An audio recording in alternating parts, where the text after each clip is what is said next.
Dahulu ada seorang pemuda yang belajar ilmu agama di suatu pondok pesantren. Kebetulan pondok pesantren ini berada di suatu hutan jauh dari keramaian. Lalu suatu hari pemuda ini mendapatkan keadaan yang tidak menyenangkan baginya. Apa yang dia lakukan? Assalamualaikum warahmatullahi wabarakatuh. Innal hamdalillah nahmaduhu wa nasta'inuhu wa nastaghfiruh wa na'udzu billahi min syururi anfusina wa min sayyiati a'malina. May yahdihillahu fala mudhillalah wa may yudlil fala hadiyalah. Asyhadu an la ilaha illallah wahdahu la syarikalah wa asyhadu anna Muhammadan abduhu wa rasuluh. Allahumma shalli wa sallim wa barik ala nabiyyina wa habibina wa syafi'ina Muhammadin wa ala alihi wa sahbihi ajmain. Jamaah WA SD Muhammadiyah Karangkajen yang berbahagia, perkenalkanlah saya menyampaikan sedikit kultum. Kita lanjutkan cerita tadi. Dulu seorang pemuda menimba ilmu agama di suatu pondok pesantren.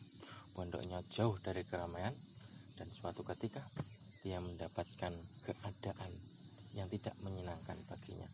Suatu hari maka dia mengadu pada kiainya, pada gurunya, "Wahai kiai, hari ini saya diejek oleh teman-teman saya.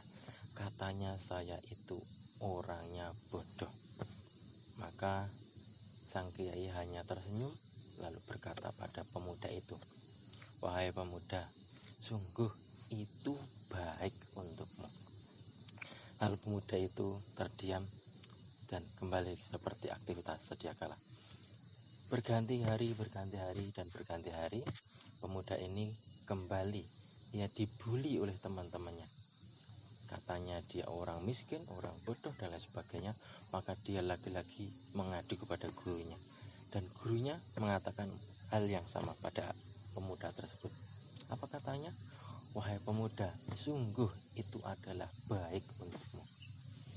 Sampai pada suatu ketika dia memendam jawaban yang menurut pemuda ini kurang menyenangkan, karena tidak ada pembelaan sedikit pun terhadap pemuda itu. Suatu ketika hari libur, anak-anak pondok ini melakukan aktivitas yang namanya berburu di tengah hutan. Nah, ketika berburu, pemuda ini adalah orang yang paling berani masuki hutan. Nah, berbeda dengan teman-temannya. Dengan keberaniannya itu, ternyata di tengah hutan ada hewan buas. Seketika pemuda itu diterkam hewan buas, maka kedua matanya terkena cakar harimau, dan akhirnya dia menjadi orang yang buta, sedangkan teman-temannya sehat seperti sedia kala. Maka pulanglah pemuda dan rombongan ini dari berburu, lalu mengadu kepada sang guru. "Wahai guru, hari ini saya mendapatkan keadaan atau takdir yang tidak menyenangkan, karena kedua mata saya robek sehingga mata saya tidak bisa melihat seperti sedia kala." Apa jawaban dari sang guru? Sang guru hanya berkata, "Sungguh itu baik untukmu, nak." Seketika itu juga hilanglah rasa kepercayaan sang murid, sang pemuda itu kepada sang guru. Dia memendam rasa tidak percaya, memendam emosi, sehingga hari itu seluruh barang-barang pribadinya dari pondoknya dikemas semua. Lalu hari itu dia pergi, niatnya mau pulang kampung. Dia pulang bersama rombongan para pedagang, dan dia naik bersama para pedagang itu, naik unta menyeberangi gurun pasir. Nah, di tengah gurun pasir ini tiba-tiba ada rombongan para pembegal. Nah, seluruh rombongan para pedagang ini membawa banyak dagangannya, semuanya dirampok, bahkan orang-orangnya semuanya ditangkap oleh banyak para begal. Dan ternyata para begal ini adalah seorang kanibal. Hari itu pula ketika semuanya ditangkap, semua dagangannya dirampas, hartanya dirampas, dan orang-orangnya dikumpulkan jadi satu, Lalu dipanggillah satu-satu orang-orang yang ditangkap tadi. Dilihatlah keadaannya. Oh, ini pedagang ini bagus. Lalu dipenggal lehernya, dimakan mentah-mentah. Kemudian silih berganti sampai gilirannya pada pemuda itu tadi. Lalu pemuda ini dipanggil maju ke depan, dilihatlah seluruh fisiknya. Lalu dicermati satu persatu dan dilihatlah keadaan tubuhnya. Maka pimpinan dari rombongan begal ini melihat bahwa mata dari pemuda itu tadi dalam keadaan buta. Lalu disimpulkan oleh ketua begalnya bahwa daging dari pemuda ini berbahaya, tidak enak. Maka dia dilepaskan hidup-hidup.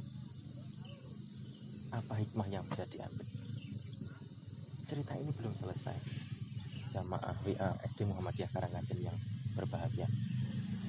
Selanjutnya, setelah semua rombongannya dibunuh, dibegal, bahkan dimakan hidup-hidup, harta rampasannya semuanya dibawa, dan keadaan pemuda ini tadi hidup seorang diri tanpa ada siapa-siapa. Dia berjalan sendirian karena dilepaskan. Akhirnya dia tiba di suatu pondok pesantren yang adalah pondoknya itu sendiri, dan kemudian dia bertemu gurunya lalu menyampaikan keluh kesahnya.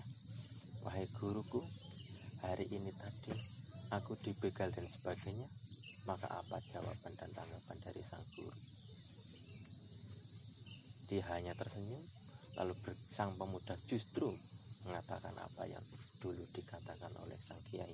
Sungguh ini baik untukku.